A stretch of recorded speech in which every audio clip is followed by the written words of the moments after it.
gevolg van daai valve. Okay.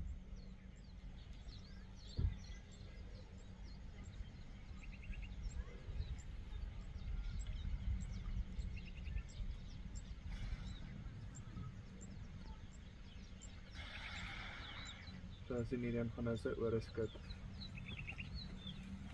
Wel, nie altyd nie, maar as hulle lank bo is, dan skud hulle weer die water uit hulle oor uit, maar die valve in die oor verhoed dat daar water ingaan, Okay. wat dieper ingaan.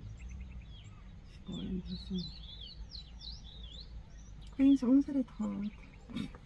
Wel, ons is nie veronderstel om regtig in die water te veel te wees nie.